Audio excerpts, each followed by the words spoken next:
Today on Locked On A's, we are talking about Howard Terminal because I got some thoughts. You're going to hear about them because I got some thoughts about Howard Terminal and all of the reports that the A's are going to Vegas, blah, blah, blah. Thoughts. And then we're going to be talking about A's number 20 prospect Mason Miller. He throws 100. You're going to want to hear how he's doing and if he's going to be part of the A's opening day roster? Question mark. And then we're going to be talking about the World Series because it's the World Series. Of course we are. Let's get into it. How's it going, A's fans, and welcome to episode 485 of the Locked On A's podcast, part of the Locked On Podcast Network, your team every day. I am your host, noted baseball fan Jason Burke, and on today's show, we're talking about Howard Terminal because there is a lot of seemingly misinformation, there's misinformation out there, you guys, and there has been the whole time, but now the national media is kicking up a storm, and it's awful. So we're going to talk about all of that, and then we're talking about Mason Miller. He throws 100 and he might have a shot of making the opening day roster. I'm going to tell you guys how. And then finally, we're talking about the World Series because the Phillies are up 2-1 on the stupid Houston Astros, and I love it, and we're going to talk about it. I'm going to smile. Hopefully you're going to smile because go Phillies. Yay. But that's all that I got for the intro, I guess, there. But before we get into the episode, thank you so much for making Locked On A's your first listen of the day. We are free and available on all platforms, including, now currently, on YouTube, so go make sure to subscribe to the YouTube channel over there. Make sure to follow us on social media at Locked On A's on Twitter and Instagram. I'm at ByJasonB on Twitter. And also, make sure to go visit Inside the A's. It's a website in affiliation with Sports Illustrated. Go over there. Do that. And also, if you could, follow us on Twitter and over at Facebook at Inside the A's as well. But let's talk about the misinformation you swirling around Howard Terminal. There's something that I need you to consider if you're an A's fan and you want the A's to stay in Oakland and build at Howard Terminal, and that is the source is a big thing, and also the timing is another big thing. Whenever you hear something about Las Vegas or Howard Terminal, consider the source and the timing. The timing usually coincides with something that's going to happen, like, I don't know, an election in a week. So, ahead of Election Day, Rob Manfred suddenly starts talking. I mean, I know that it coincides with the World Series, but it's the timing. You gotta look out for the timing on things like this. And the source was Bob Nightingale, who is notoriously wrong. And I wrote about this, and I'm not sure that this is what happened, but I know that there are definitely some writers out there, non-A-mans, and they will just be fed a story that will serve the purpose of the owners or the agent or whatever, and they run with it. They don't fact check it or anything, or do more reporting. And in this case, Bob Nightingale heard a radio interview and didn't just played telephone with himself for a day and then tweeted out what he heard, because what he tweeted out was not what was said at all, and it makes it almost feel, given the timing and everything, that it was planted to a degree. I'm not saying that it was. I have no sources on that, but it just feels like it was a planted story, because all of the articles that you're seeing online right now, all of the talking points are about the A's inevitably moving to Vegas now, which is not something that Rob Manfred said. So Bob Nightingale, who is usually wrong, being wrong again, no big deal. But everybody's reporting off of that wrong tweet, and so that is something that's happening, and that seems fishy, because that's fine for Rob Manfred. He didn't actually say anything bad. Status quo from Rob Manfred. It's the tweets from Bob Nightingale, and then people not following up on what they reported initially, and then other people latching onto that and looking for their page views about, stupid A's, we're going to make our A's jokes because they're going to be moving to Vegas now. Ha ha ha, possums. Yeah, we've heard the jokes. It's whatever. They're not funny jokes, guys. Anyways, those are things that you got to really pay attention to. Who is feeding you the information that you're being given, which kind of holds true just in life, and what is their end goal? What do they want? Rob Manfred didn't actually say anything that was really noteworthy. He just kind of said what the status quo has been for a while now. He wants things to go faster. That was it.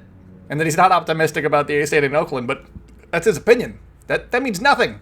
But all of the headlines are, he's no longer optimistic. He's no longer doing this. The A's are just inevitably going to be going to Vegas. And I mean, they may. I don't know. It depends, in some small part, probably, on the elections that happen. If Nevada gets a new governor, which they could. I don't know if the current governor is not running. I don't know who's the governor of Nevada. Let's be honest. I'm having a hard enough time learning all the stuff about Howard Terminal. I don't need to know Nevada politics as well. That's not what I get paid for. So somebody, if somebody gets elected to be the Nevada governor, then that somebody could maybe free up some public funds and entice the A's to come over to Las Vegas. But if that doesn't happen, then I think that it's kind of free and clear for Oakland, because the A's haven't really made a lot of headway in Vegas. And I mean, I don't agree with the guy a lot, but he kind of reiterated one of my points in the San Francisco Chronicle, and that's Scott Osler. He's a columnist. He's meant to be, fiery, get people fired up and all that stuff. So I get it. But he said in the Chronicle on Tuesday, I believe, that, why would Las Vegas want to pony up money for a team like the A's, whose brand has just suffered because of ownership? Why would they want to bring John Fisher in to get a baseball team? Why not just get a new franchise once their stadium, or once the Oakland A's are figured out? Why not just get a brand new one, and then they can have more say in who's getting brought in and doing some of that stuff? Why would they pony up to get the Oakland A's attached with John Fisher, who has done nothing to help the Oakland A's? And so I think that's a good point. That's kind of what I've been saying here for over a year now, and it's kind of gotten me through a lot of this Howard Terminal talk. Is when there's a bad day, I'm like, why would Vegas want them is the thing. And I've said it's because there's a lot of transplants in Las Vegas, and they already have their affiliations. They're not going to be able to fill up that stadium within 5 years, I don't think, if they build it over there. You can't fill it up like a football stadium, because not everybody's going to be coming for every series, and that just doesn't make sense. But I got some other things here. There was also, Casey Pratt tweeted this out, so, going off of his reporting, just wanted to be upfront on that. But there is a letter that was signed by 11 Republican congressmen that was sent over to the Secretary of Transportation, Pete Buttigieg. I just want to make sure that I got that right. Transportation, yes. And they are saying that they don't like the Howard Terminal project, blah, blah, blah, blah. None of the people that signed it reside in the Bay Area, or, serve the Bay Area. And so that's just weird. What are they trying to do? What's going on there? And, I mean, obviously, maybe they're trying to get money for themselves. That could be part of it. The other part of it could be Oakland, the city, is generally, I feel like, this is opinion, painted as the boogeyman. It's like, oh, look at all the crime in Oakland. Look at all this bad stuff in Oakland. Oakland's awful. Who would want to go there? And so I feel like maybe they actually feel threatened by the Howard Terminal project, and that it could be an actual transformative project. It is one of the biggest just land deals, or real estate deals in California history. It is very complex, and it could legitimately transform just Oakland in general. Maybe it's not the boogeyman that they want to make it out to be, and either they would lose their boogeyman, which could lose them votes, which could lose them their spots, their cushy spots in Congress or wherever they're serving, or it could make them have to improve where they serve, which is probably also not ideal for them. So that's my guess as to the why, and you always have to look at the why. Why is somebody saying what they're saying? What purpose does it serve for them, especially politicians, especially somebody like Rob Manfred, who literally works for the owners, you guys. He's going to say whatever John Fisher wants him to say. That's how this works. So I don't think that there's anything that's really changed on Howard Terminal just yet. I'm still optimistic that there's going to be a ballpark at Howard Terminal. We'll see how the elections go, so I'm holding my breath a little bit on that one, but, Casey Pratt and Brady Brazil and, others have said it looks like everybody that's up for election is pretty on board with the project, so I don't see it really changing much. It's just a matter of, getting up to speed and just going through those hoops to get to the binding deal. It's not really going to be too detrimental, is what they think, but hey, we'll see. I think that I'm more worried about the Nevada election and somebody just wanting to free up a bunch of money to lure another Oakland sports team, because the Raiders are doing just so good. So good. I have not watched any Raiders football, but according to my Twitter timeline, wow, people are disappointed. And I'm sure that people are going to keep going to Raiders football games, but man, the product does not seem like it's great. So there's that. But anyways, coming up on the show, we are talking about Mason Miller. You're going to want to hear about him, because if you don't know who he is, you definitely want to hear about him. And if you do know who he is, hey, how do we get him in Oakland? We're going to talk about it. So let's get into it. So if you're like me, you like to wear sweatshirts. You like to wear t-shirts that sometimes are just internet baseball humor. And when you need to get ready to get dressed up, you don't have a shirt. You don't know where to find a shirt, or the ones that you do have don't fit, and it's awful. This is a very, very common experience for me. I have to go to whatever department store every time, and I absolutely hate it. So the dress shirt was absolutely due for a radical reinvention, and Roan stepped up to the challenge. Roan's commuter shirt is the most comfortable, breathable, and flexible shirt known to man, and here is why. Roan's comfortable 4-way stretch fabric provides breathability and flexibility that leaves you free to enjoy what life throws your way, from your commute to work to your 18 holes of golf. It's time to feel confident with a wrinkle-free shirt without the hassle with Roan's wrinkle-free release technology. Excuse me. Wrinkles disappear as you stretch and wear the shirts. And it's just that easy. You just gotta wear the shirt. Wrinkles, gone. And I love that, because I'm a t-shirt guy. I don't have time to be ironing clothes, you guys. So thank you to the commuter shirt for that. The commuter shirt can get you through any workday and straight into whatever comes next. Head to roam.com/lockedon and use promo code LOCKEDON to save 20% off of your entire order. That's 20% off of your entire order when you head to RHONE.com/lockedon and use code LOCKEDON. It's time to find your corner office comfort. All right, hey, how's it going? Welcome back to the Locked On A's podcast. If you guys are enjoying the show, make sure to subscribe on YouTube over at Locked On A's. You can subscribe to our YouTube channel over there. You can also follow us on social media at Locked On A's on Twitter and Instagram. I'm at ByJasonB on Twitter, and also Inside the A's, doing great work by me and others. So go check out InsideTheA's.com, basically, or at Inside the A's on Twitter and on Facebook, so you never miss an article over there. Real quick, in the middle of these pauses that I've had in these videos, I got contacted by an agent of Mason Miller, and we're going to talk about him here in a second. But apparently, we're going to be chatting. We're going to be having a conversation for the podcast, so that'll be a lot of fun. I got to figure out how to have guests on this new recording device. Wish me luck. But hey, Mason Miller, future guest, maybe. I don't know. We gotta figure out the scheduling. But Mason Miller, he's doing great. And you want to know how great he's doing? Let's talk about it, because that's what I'm doing. Excellent timing by his agent, by the way, as I'm in between reading ads and talking about Mason Miller. He's like, hey, you want to talk to Mason Miller? He's doing really good. And I'm like, yeah, that sounds great. Let's talk about Mason Miller right now, though. Last night, on Tuesday, he went 3 innings, gave up 0 hits. He walked 0 batters. He struck out 5 guys. He struck out over half the guys that he faced. I thought that was very impressive. He did a nice interview, like a 1-minute interview online for MLB.com. And he was basically saying, like, hey, I got this killer fastball. It works. It works against these guys. But this level of competition, I might be able to blow it by them once, but they'll be on the next one.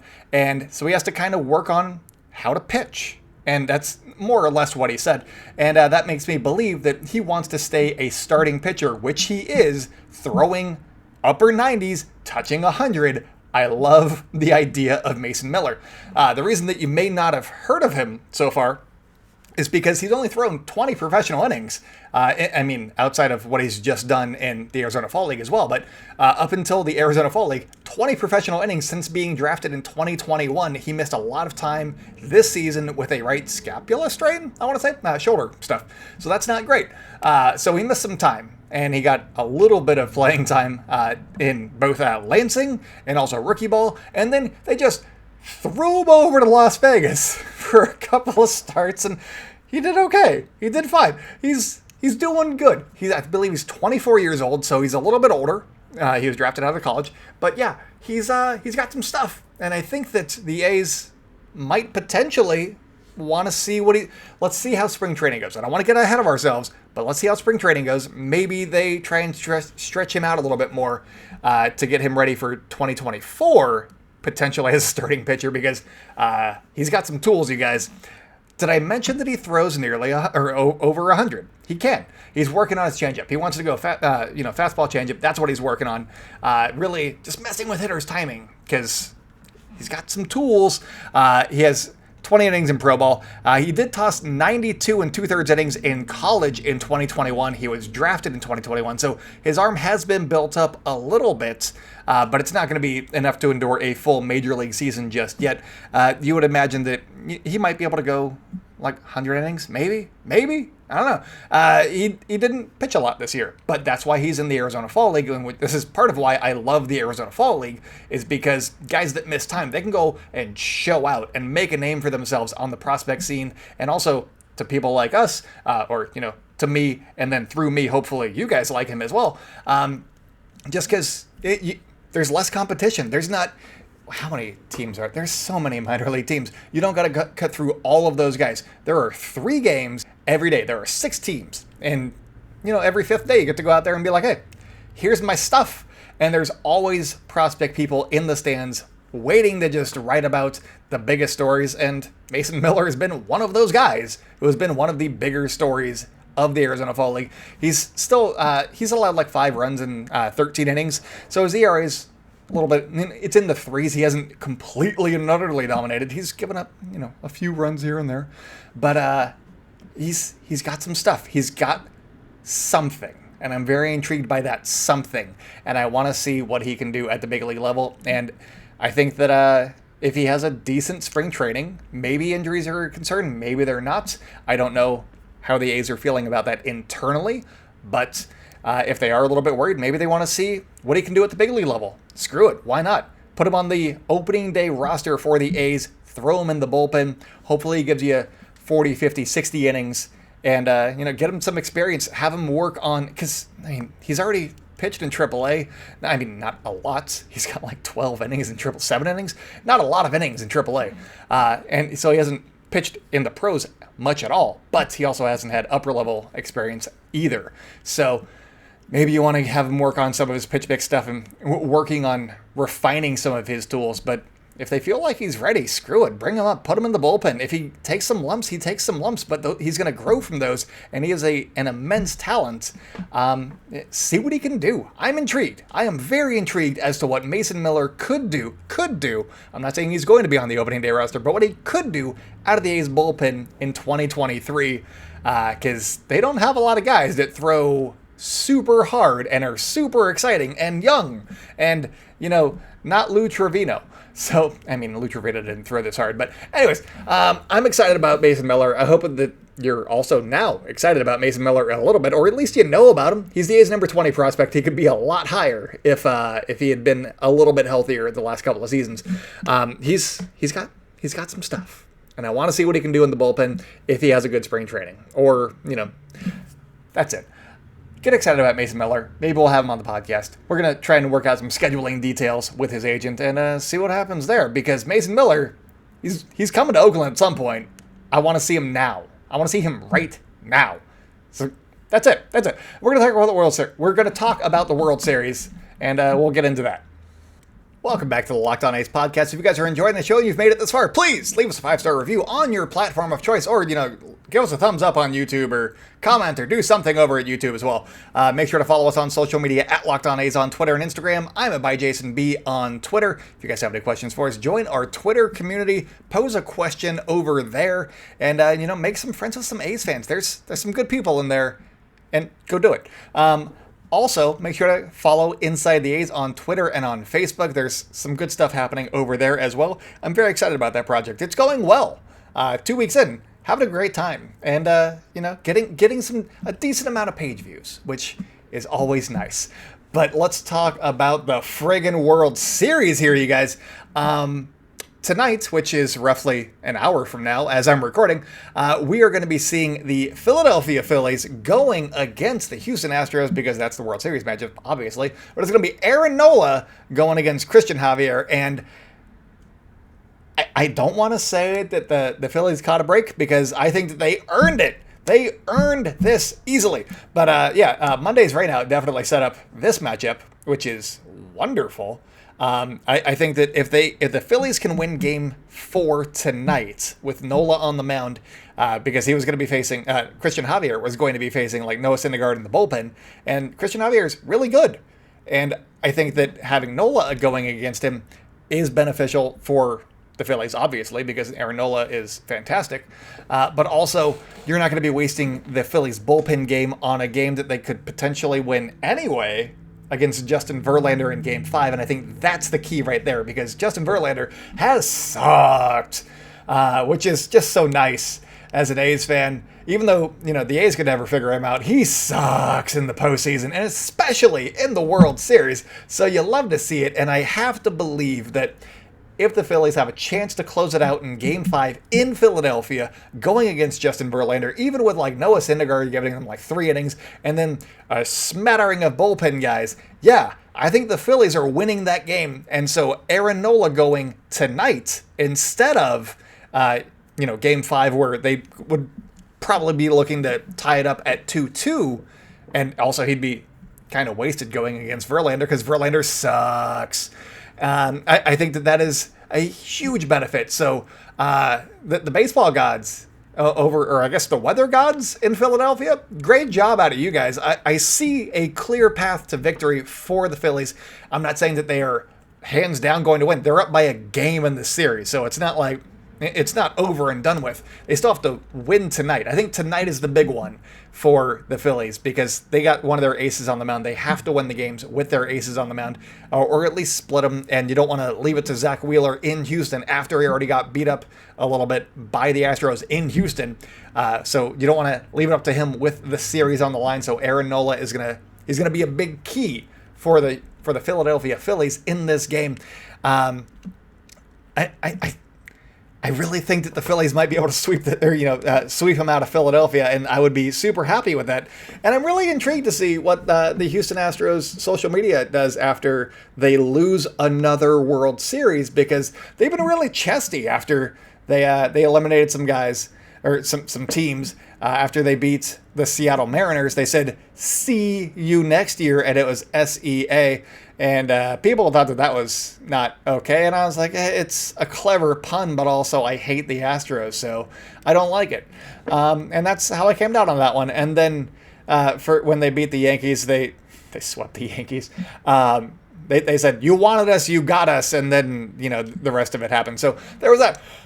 I don't know if they're going to be like, wow, we suck now. Or, what happened to brotherly love? Or I don't know. I want to see them tweet out with their like stupid orange background and their like holographic lettering. I want to see a picture of Rocky doing the Muhammad Ali pose when he beat it. Was it Sonny Liston? That the famous Muhammad Ali pose where he's got his arm like this and he's looking down at his opponent. And I want to see that, but with Rocky, and I want to see Orbit on the ground. That's what I want to see. Actually, I might make that. I think I can make that. So, hey, I got a project. I'm very excited about that project. I'm going to see if I can do that. Anyways, so I'm hoping that the Astros lose, as a lot of us are. And I'm going to let you guys in on a little secret. Hopefully everybody's still on board. I haven't double checked on this in the last week, but I reached out to the hosts in the AL West, the fellow Locked On hosts. So the Mariners, they have 2 hosts. The Angels, they got 2 hosts. And then we got the Rangers over there with good friend Bryce Patrick, who you guys have seen on this show before. We are all going to do a crossover after the World Series. So maybe next week. Maybe sooner than that, but probably next week. And I said, win or lose. This is before the World Series. I said, win or lose, I want us to do a crossover where we just dunk on the Houston Astros for 30 minutes. I think it'd be hilarious. And they were all immediately on board. So we're going to, schedule it and do all that stuff. But I said, even if they win, I just want to be like, the A's swept the Houston Astros once. And so they suck. And just tout our regular season successes and diminish their achievements. And I think that'd be a lot of fun. Also, there was something Sarah Langs tweeted something out. She is a reporter for MLB.com. It was something to the effect of, the Astros are the only team to allow 3 home runs before like the bottom of the second, or before 2 innings have been completed, or something like that. First team in World Series history to ever do that. It was something to that effect. I can look up the exact thing, but I'm recording live, so I'm not going to. It was the Astros were they were the first team to ever do that, and I went into our group chat and I said, so does that mean that the Astros are the worst World Series team of all time? And I thought that was hilarious because I don't like the Astros. So there you go. Boom. Anyways, that's all that I got for you guys today. Thank you so much for making the Locked On A's your first listen of the day. For your second listen today, check out the Locked On Sports Today podcast. It's a fantastic program, and it covers the games that matter the most to the biggest stories in sports, sometimes even the World Series, or baseball, or, Howard Terminal. I've been on that show. I had a great time. Peter Bukowski, great host. Great dude, even though he's a Packers guy.